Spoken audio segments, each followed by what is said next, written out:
একটা ব্যাগ, একটা ট্রেনের টিকিট আর একটা নতুন স্বপ্ন নিয়ে আমি অভ্র, একজন সার্ভিস ইঞ্জিনিয়ার। আর আমি এখন যাচ্ছি সেকেন্দ্রাবাদের উদ্দেশ্যে। আর আমার পাঞ্জাবের কাজ সম্পূর্ণ, তাই আমি এখন যাচ্ছি সেকেন্দ্রাবাদে। আর আপনাদেরকে দেখাবো আমি সেকেন্দ্রাবাদের দৃশ্য, সেকেন্দ্রাবাদের বিভিন্ন জায়গা আর এক নতুন শহর, নতুন ঐতিহ্য। চলুন শুরু করা যাক। সকালবেলা আমাদের জার্নি শুরু হয়েছিল পাঞ্জাবের ভাতিন্দা থেকে 20424 পাটালকোট এক্সপ্রেসে।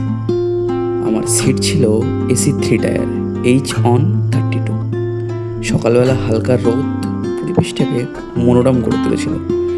পাঞ্জাবের ভাতিন্দা থেকে দিল্লি দূরত্ব ছিল প্রায় 305 কিলোমিটার।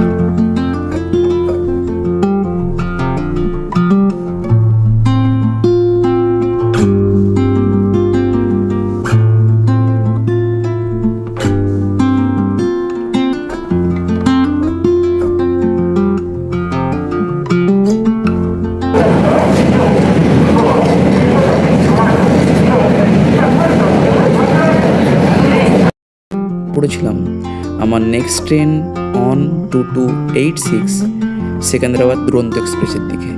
এখানে আমাদের সিট ছিল ট্রেনের সব থেকে বোরিং সিট, আপার বার্থ, আর তার ভাড়া পড়েছিল 3240 টাকা।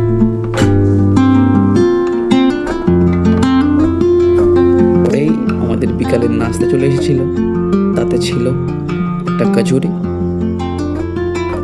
একটা ভরকা মিল্ক, একটা সম্পাপড়ি, একটা মিক্সচার আর একটা স্যান্ডউইচ, আর সাথে জলের বোতল থাকবে।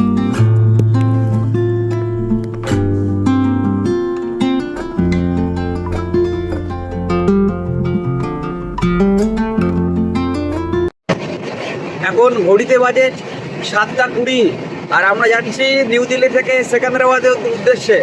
আর আপনাদেরকে দেখাবো আমি সেকেন্দ্রাবাদের দৃশ্য, প্লাস আপনাদেরকে দেখাবো ট্রেনে সব কিছু জিনিস। দেখুন, আমাদের জার্নিটা ছিল 22 ঘন্টার। রাত পেরিয়ে সকালের হয়ে গেছিল আর আমরা ঢুকে গেছিলাম মহারাষ্ট্রতে। আর সুন্দর বৃষ্টি আর পাহাড়ের মধ্যে জার্নির মাঝেই আমাদের সকালের ব্রেকফাস্ট চলে এসেছিল। সেখানে ছিল একটা ম্যাঙ্গো ফ্রুট জুস, একটা ভারকা বাটার, একটা টি, কিছু একটা চপ, সেটা আলু দিয়ে তৈরি ছিল, আর একটা ব্রাউন ব্রেড। বৃষ্টির মধ্যে চা খেতে খেতে আমরা বাথরুমের আয়নায় একটু পোজ মারতে মারতে বেরিয়ে পড়েছিলাম। বাইরের বৃষ্টি দেখতে দেখতে চলছিল আমাদের বালারসা স্টেশনে, মহারাষ্ট্রে। ট্রেনের জার্নি, বাইরের পরিবেশ, বৃষ্টি, পাহাড়, এক অপরূপ সৌন্দর্য।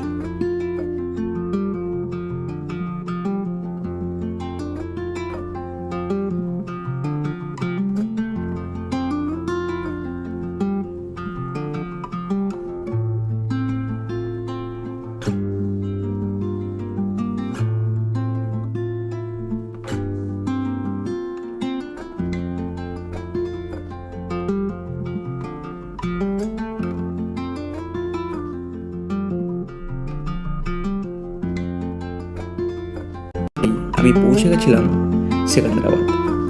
আর অনেকটা দেরি হয়ে গেছে। বাকি ভালো থাকবেন আপনারা। নেক্সট আপনাদের সঙ্গে দেখা হচ্ছে নতুন সেকেন্দ্রাবাদে কোনো ভিডিও নিয়ে।